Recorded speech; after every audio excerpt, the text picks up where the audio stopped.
Hi friends, ഇതുപോലെ bougainvillea പൂത്തുലഞ്ഞ് നിൽക്കണ കാണാൻ നിങ്ങൾക്ക് ആഗ്രഹമുണ്ടോ? എങ്കിൽ പോന്നോളൂ, നമുക്ക് വീഡിയോയിലേക്ക് പോകാം.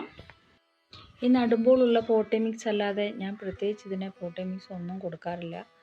വെള്ളം മാത്രം ഇടയ്ക്ക് കൊടുക്കും, അത്ര തന്നെ.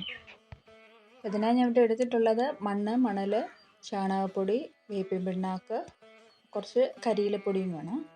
അപ്പോൾ ചാണകപ്പൊടി കിട്ടാനില്ലാത്തവർക്ക് കമ്പോസ്റ്റ് ആണെങ്കിലും മതി കേട്ടോ. പോട്ട് ചെയ്യുകയോ റീപോട്ട് ചെയ്യുന്ന ടൈം എന്ന് പറയുന്നത് ഫ്ലവറിങ്ങിന് മുമ്പേ ആയിരിക്കണം. അതായത് മഴ കൂടുതലായിട്ട് പെയ്യുമ്പോഴോ അതുപോലെ വെയിൽ കൂടുതലായിട്ടുള്ള ടൈമിലോ ചെയ്യാൻ പാടില്ല.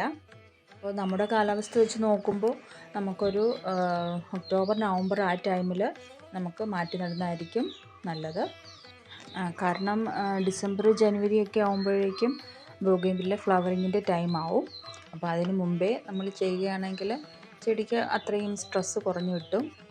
അപ്പോൾ നമ്മൾ പോട്ട് ചെയ്യുന്ന ഈ പ്ലാന്റ് ഒരു 2-3 വർഷം കഴിഞ്ഞതിന് ശേഷം ഇനി റീപോട്ട് ചെയ്താൽ മതി. അപ്പോൾ ഞാനിവിടെ എടുത്തിട്ടുള്ളത് 12 ഇഞ്ച് സൈസ് പോട്ടാണ്. അപ്പോൾ പ്ലാന്റിൻ്റെ സൈസ് അനുസരിച്ച് പോട്ടിൻ്റെ സൈസിൽ വ്യത്യാസം ഉണ്ടാകാം. അപ്പോൾ നോർമൽ സൈസുള്ള ഒരു പ്ലാന്റിന് 2-3 വർഷത്തേക്ക് ഈ 12 ഇഞ്ച് പോട്ട് മതിയാവും.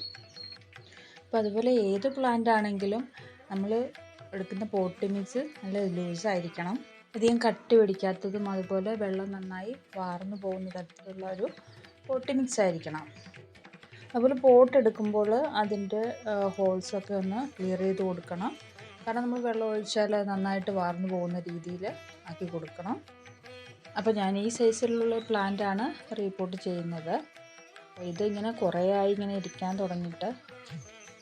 വീഡിയോയിൽ കാണിച്ചിരിക്കുന്ന പ്ലാന്റിൻ്റെ ഏജ് തന്നെയാണ് ഈ പ്ലാന്റിനും. അപ്പോൾ പോട്ട് ചെറുതായതുകൊണ്ട് ഈ പ്ലാന്റ് അധികം വളരാതെ ഇങ്ങനെ ഇരുന്നു പോയതാണ്. അപ്പോൾ ആദ്യം 2 ഇഞ്ച് കനത്തിലാണ് ഞാൻ പോട്ടി മിക്സ് ഇട്ടത്. അതിനുശേഷം പ്ലാന്റ് വെച്ചിട്ട് ബാക്കി പോട്ടി മിക്സ് കൂടെ ഫില്ല് ചെയ്തു. ഇനി നല്ല തണലുള്ള ഭാഗത്തേക്ക് മാറ്റി വയ്ക്കുക. 2-3 ആഴ്ചയൊക്കെ കഴിയുമ്പോഴത്തേക്കും പുതിയ ലീവ്സൊക്കെ വന്ന് നല്ല വെയിലുള്ള ഭാഗത്തേക്ക് മാറ്റി വയ്ക്കുക. വീഡിയോ ഇഷ്ടമായെങ്കിൽ ലൈക്ക് ചെയ്ത് സബ്സ്ക്രൈബ് ചെയ്ത് സപ്പോർട്ട് ചെയ്യുക. അതുപോലെ നിങ്ങളുടെ സംശയങ്ങളും അഭിപ്രായങ്ങളും കമൻറ്റ് ബോക്സിൽ അറിയിക്കുക. അപ്പോൾ പുതിയൊരു വീഡിയോയുമായി വരുന്നത് വരെ thank you for watching. Okay, by.